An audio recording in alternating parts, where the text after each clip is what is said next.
Hey, you like RPGs, right? If you don't, I have to wonder how you managed to find my channel, given that the better part of my reviews are RPGs, but hey, whatever! Let's, for the sake of argument, assume you like RPGs. If you don't, you can leave, Greg. I don't actually know anyone named Greg. I just wanted to see if I could mess with people out there named Greg. Anyway, RPGs like the Houses of Harry Potter come in 4 distinct flavors: traditionalist, gonzo comedy, H-game, and the obligatory inspired by Earthbound/The Mother trilogy. Much akin to Harry Potter, only 2 of these houses actually matter and the other 2 are hangers-on of different genres and ages. If you're going to waste the player's time by making an H-game an RPG, you're going about it wrong. Please, stop dumping this unabashed garbage fire of a subgenre on Steam. The market is beyond saturation point and requires ARM floaties at this point. And for those of you who have played/know of Earthbound and want to make a spiritual successor, stop. Just stop. There has never been a demand for this kind of thing, and Earthbound wasn't a commercial success, so stop. Just stop. If you have any humanity left in you, just stop. I don't think I can stomach any more quirkiness after the last installment anyway. Any more stuff down my gullet, I'm going to pass out a My Hero Academia OC next time I have a bowel movement. So, in truth, you have 2 flavors of RPGs, the traditionalist and the comedy routes, and both can be equally terrible.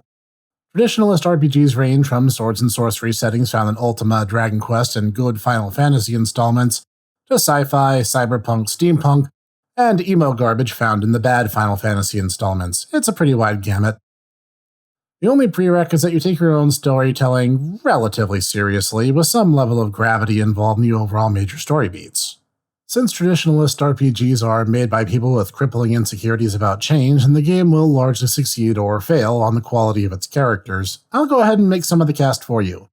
I'll avoid giving them real names so you can customize them.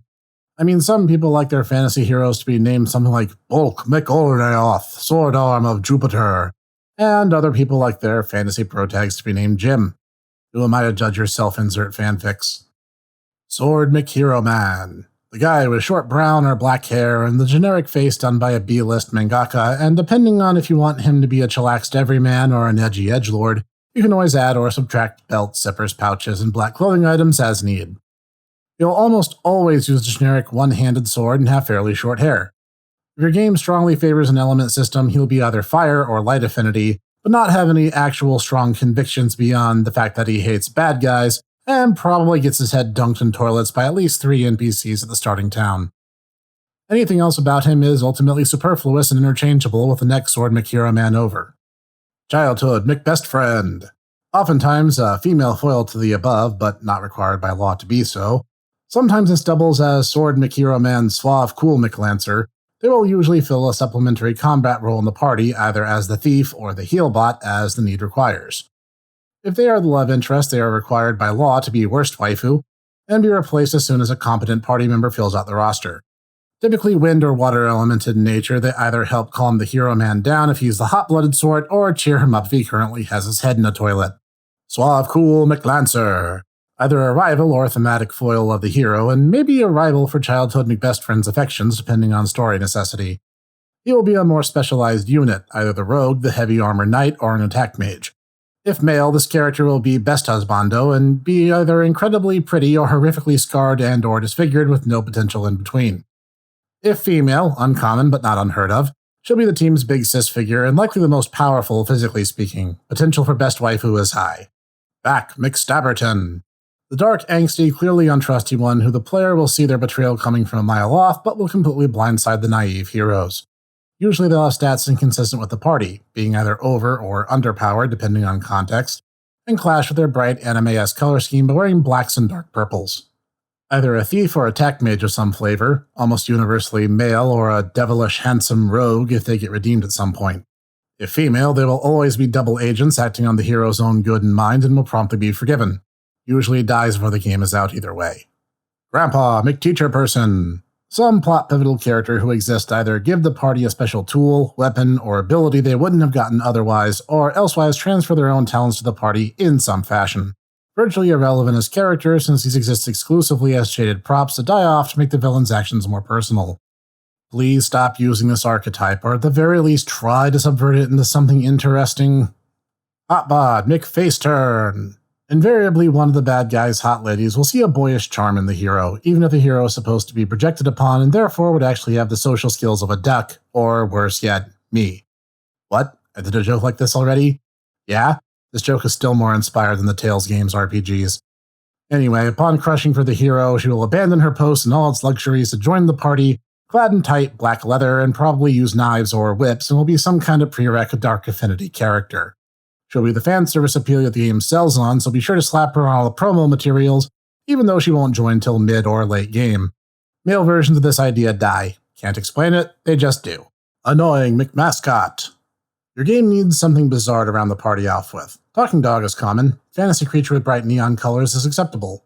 Just make sure the players hate it with every fiber of their being. If the design alone isn't repulsive enough, give it an annoying speech habit, a verbal tic or a lisp, for instance. Have it talk and repeat the obvious a lot. It is by law that this must be implemented. However, unlike any of the above, this, and the hero, cannot be killed off. And that should more or less do you, unless you're the type who wanted to pour dozens upon dozens of dudes into the game. In which case, congrats, you understand that the absolute base minimum to be called a game isn't a bar you should be shooting for, and therefore you're already on your way to being better than Squeenix. So next you need to get to coding. So go on Steam, buy the latest RPG Maker software when it goes on sale. You won't need to wait long, between summer and winter sales. Once you have that, you already have inbuilt art, music, and characters, so forget it, creativity's hard. Let the software tend to that itself. Make some characters, make some names, shut up a map, some landmarks and treasures, make the bad guys. Bad guy making is easy. They all wear black and dark reds and purples and always call themselves the whatever empire. You don't even need to be bothered to make motivation for their evil schemes. Have you seen how much Fire Emblem Fates raked in on the goodwill left over from Awakening? I'm surprised JRPGs aren't made by algorithm these days. Anyhow, that just about does it for traditional RPGs. Comedy RPGs aren't quite as bound to conventions as the above, and in fact encouraged to break the mold. If you need some ideas to get the creative juices flowing, there's a game you can try out, and you might have heard of it since I reviewed it. Ori High. Your plot doesn't need to make sense, and it's generally better off if causality is merely coincidental. Your character shouldn't really be trying to save the world per se, but should do so as a side effect of their selfishness and or their incompetence. Just take everything I said above this paragraph and throw it into a shredder. Make it confetti. Wail on established convention. For crying out loud, be creative. Okay, I'm going to break facade here for a second and just say this. You know how you guys whined about Final Fantasy 15? How it's a boy band music video with a car commercial in it? How you hated the hallway simulator that was Final Fantasy 13? No one bought Bravely Second? How Dragon Quest keeps getting away with remaking the same game? Well, here's your chance. Flaunt on the establishment. Forget what passes as popular and make something new. Don't try to be Shigesato Itoi. Do your own thing. Break the forms. Get out there. Make a game. Make it so when people say RPG Maker title on Steam, they aren't saying it like it's a 4-letter word. Put some soul into it. And now, off the soapbox.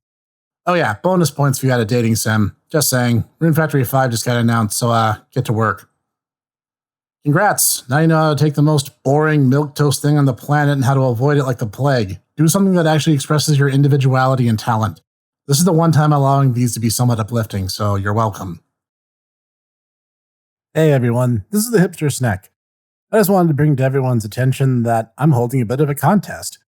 You see, the channel is rapidly approaching 100 subscribers, which is a milestone I never dreamed I would hit within the first year of the channel's activity. That in mind, I am opening a poll both on my YouTube comment section under the page itself and on the Twitter at HipsterSnek, where you can vote for a game you want me to review for the 100 subscriber special. The only limitation is it has to be something that I have a means of playing, and it can't be something that gets me banned off YouTube for having played it. That said, go wild. Whatever game you want me to cover for the 100 sub special, I will do when that time comes. So be sure to leave your vote either in the comment section on my YouTube channel or on the pinned tweet at HipsterSnek. When the subtotal crests 100, that will be the time that video is the next to go live. That'll give you something to look forward to, and I will see you there.